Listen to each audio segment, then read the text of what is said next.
Telugu Desam party Mahanadu అనేది Telugu Desam party అయితే ప్రతి ఏటా కూడా అత్యంత వైభవంగా నిర్వహిస్తున్న పరిస్థితి అయితే ఉంటుంది. అయితే ఈ ఏడాది దేశ ప్రధాని నరేంద్ర మోదీ ఇచ్చిన పిలుపు మేరకు ముఖ్యమంత్రి నారా చంద్రబాబు నాయుడు, యువ నాయకుడు నారా లోకేష్ కూడా ఒక వినూత్నమైన కార్యక్రమాన్ని శ్రీకారం చుట్టారు. అంటే క్లస్టర్ విధానంలో నియోజకవర్గ స్థాయిలో అంటే మండల స్థాయిలో క్లస్టర్ విధానం అమలు చేస్తూ ఈ ఏడాది అయితే మహానాడు పండుగను ప్రతి గ్రామాన మహా పండుగగా నిర్వహిస్తున్న పరిస్థితి ఉంది.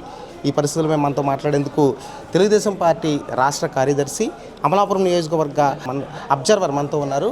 వనమాలి సుష్మిత మనతో ఉన్నారు. ఆమెతో మాట్లాడి కొన్ని విషయాలు తెలుసుకుందాం. నమస్తే మేడం, మీరు ఈ నియోజకవర్గం అంతా కూడా పరిశీలించారు ఈ రోజంతా కూడా.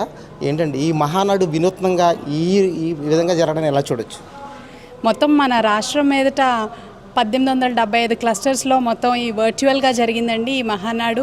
మనం ఏదైతే ఎదుర్కొంటున్నామో ఆయిల్ సంక్షోభాలు, ఆర్థిక సంక్షోభాలు, ప్రధాని గారు పిలిపించిన మేర మన నాయకుడు చంద్రబాబు నాయుడు గారు పిలుపు ఇలా వర్చువల్ మహానాడు జరుపుకోవాలని ఆదేశించారు.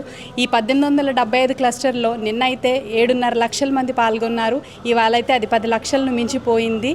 ఈ మహానాడు అనేది కేవలం ఒక పార్టీ కార్యక్రమం కాదు, మన రాష్ట్ర అభివృద్ధికి, మన ప్రజల సంక్షేమానికి అది మార్గదర్శకాలను డిస్కస్ చేసుకునే ఒక వేదిక.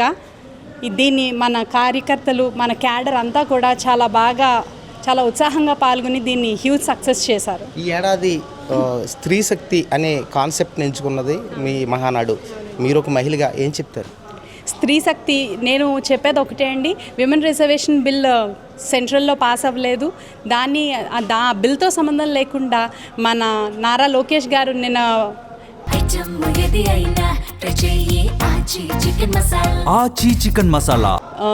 ఏర్పరిచిన తీర్మానంలో ఆయన ఆ బిల్తో సంబంధం లేకుండా 33% మహిళలకు రిజర్వేషన్ కల్పించి వచ్చే ఎలక్షన్లో సీట్లు కల్పిస్తామని చెప్పారు.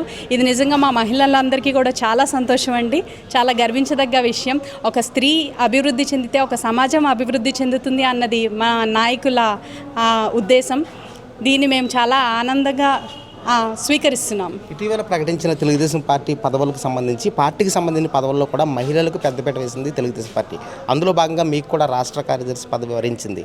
అంటే తెలుగుదేశం పార్టీలో మహిళలకు 33% రిజర్వేషన్తో పాటు ఇంకా అదనంగా వచ్చే అవకాశాలు ఉంటాయండి. తప్పకుండా ఒక స్త్రీ మామూలు ఇంట్లోనే కాదు, ఒక ఇంట్లో ఉండి పిల్లల్ని చూసుకుని ఇల్లు నడిపే వ్యక్తిగానే కాదు, సమాజంలో ఇంకా ఎన్నో కరెక్ట్ డెసిషన్స్ తీసుకుని సమాజాన్ని ముందుకు నడిపించగల శక్తి స్త్రీలో ఉంది.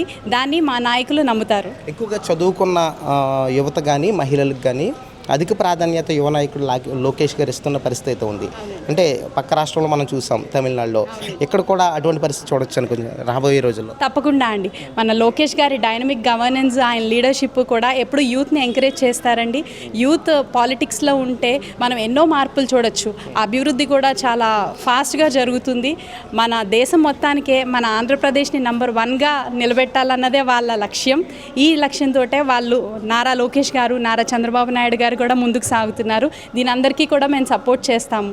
మీరు ఈ రోజుని అమలాపురం నియోజకవర్గంలో పరిశీలించారు, ప్రతి మండలంలోకి వెళ్ళి. అంటే క్లస్టర్ విధానం ముందు ఫెయిల్ అవుతుందేమని కొంత అపోహ కూడా భయపడిన పరిస్థితి ఉంది. ఇది ఎలా సక్సెస్ అయింది కదా, ఎలా అనుకోవచ్చు? ఈ క్లస్టర్ విధానం ఒక హ్యూజ్ సక్సెస్ అండి. మాకు ఒక స్టార్ట్ అవ్వకముందు చిన్న అనుమానాలు ఉన్నాయి, ఇది ఎలా ఉంటుంది ఏంటి అన్నది. మనం ప్రతి కార్యకర్తని ఒక మహానాడు వేదిక మీదకి తీసుకెళ్ళకపోవచ్చు. ఇక్కడైతే నియోజకవర్గంలో ఇన్ని క్లస్టర్స్ ఏర్పరచుకుని ప్రతి ఇంటి నుంచి కూడా కార్యకర్తలు తరలి వచ్చారండి. ఇది చాలా హ్యూజ్ సక్సెస్. నేను ఇదంతా అమలాపురం అబ్జర్వర్గా అన్ని క్లస్టర్లు తిరిగాను. దీన్ని చూస్తే నాకు చాలా సంతోషంగా ఉంది. కార్యకర్తలు అందరూ కూడా చాలా ఉత్సాహంగా పాల్గొన్నారు. నెల్లూరులో జరిగే పండుగ ఈ రోజున మండలాల్లో, అంటే రాష్ట్రం వ్యాప్తంగా అన్ని మండలాల్లోనూ పండగ వాతావరణం కనిపించింది. అంటే పసుపు పండగ లెక్క కనిపించింది. ఈ సక్సెస్ కారణం మీ ప్రణాళిక అనుకోవచ్చా? అంతే అండి, లోకేష్ గారు, చంద్రబాబు నాయుడు గారు వాళ్ళు చేసే ప్రణాళికలు ఎప్పుడు కూడా చాలా బాగుంటాయి. దీనికోసం ఎప్పటి నుంచో కూడా వాళ్ళు అన్నారు. అది కూడా సడన్గా నిర్ణయించినప్పటికీ కూడా దీన్ని ఇంత హ్యూజ్ సక్సెస్ చేయడం వాళ్ళ గవర్నెన్స్, వాళ్ళ లీడర్షిప్ ఏనండి. ఇదంతా కూడా మీ కాన్సెప్ట్ స్త్రీ శక్తి కదా మేడం, దీనికి సంబంధించిన తీర్మానాలు ఏ విధంగా ఉన్నాయనుకోవచ్చు? అంటే కొన్ని చేశారు, ఇంకా ఇటువంటివి రావచ్చు.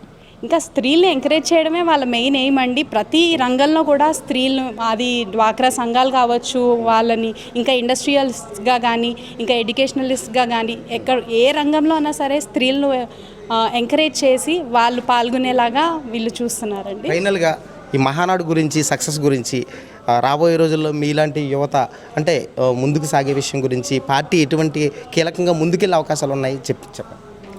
పార్టీ ఇంకా నెక్స్ట్ ఎలక్షన్స్కి కూడా ఇంకా 3 years ఉందండి. ఈలోగా కూడా మహానాడులు ఇంకా ఫుల్ సక్సెస్ అవుతాయి. నేను అనేది ఏంటంటే రాబోయే రోజుల్లో సుష్మిత గారు ఏ నియోజకవర్గం నుంచి పోటీ చేసే అవకాశాలు ఉన్నాయి? అది పార్టీ లేదండి, అది పార్టీ అధిష్టానం నిర్ణయిస్తుందండి. మేమైతే కూడా పార్టీ ఏ పదవి ఇచ్చినా సరే దానికి మేము చాలా ఏమంటాము, చాలా ఆనెస్ట్గా పనిచేస్తాము. ఇప్పటికే మామయ్య గారు కాకినాడ అవునండి ఎమ్మెల్యేగా ఉన్నారు. అవునండి. రాబోయే రోజుల్లో సుష్మిత గారు యూత్ మెయిన్. అవునండి, మెయిన్ యూత్కి టికెట్స్ ఇస్తే అది మెయిన్.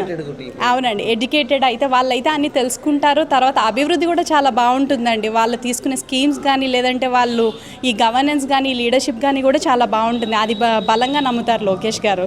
సో మనం just wait and see. Thank you madam. ఇది పరిస్థితి. మహానాడు ఈ క్లస్టర్ విధానంలో అయితే సూపర్ సక్సెస్ అయ్యిందని అమలాపురం నియోజకవర్గ అబ్జర్వర్ సుష్మిత గారు చెప్తున్నారు. అదేవిధంగా రాష్ట్రంలో ప్రతి మండలంలోనూ అంటే ప్రతి గ్రామంలోనూ ఇది ఒక పసుపు పండుగగా, ముఖ్యంగా ఈ మహానాడు కాన్సెప్ట్ స్త్రీ శక్తి గురించి ఏదైతే తీసుకున్నారో దానికి సంబంధించి మహిళలకు పెద్దపీట వేసే విధంగా ఇప్పటికే తెలుగుదేశం పార్టీ మహిళలకు పెద్దపీట వేసే విషయంలో ఎప్పుడు ముందుంటుంది. ఈ మహానాడు వేదికగా ఈ స్త్రీ శక్తికి సంబంధించి మరింత అవకాశాలు కల్పించే అవకాశం ఉందని కూడా వనమాడి సుష్మిత గారు చెప్తున్నారు. ఏబీపీ దేశం నుంచి సుధీర్.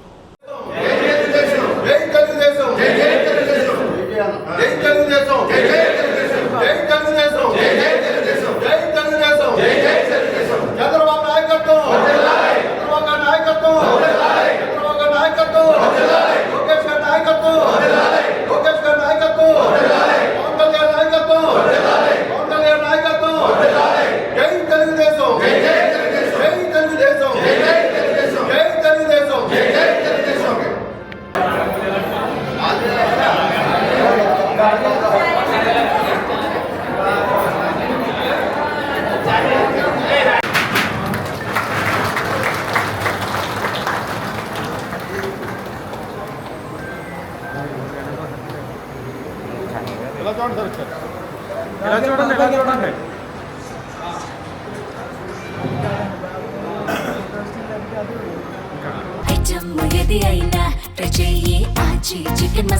ఆచి చికెన్ మసాలా.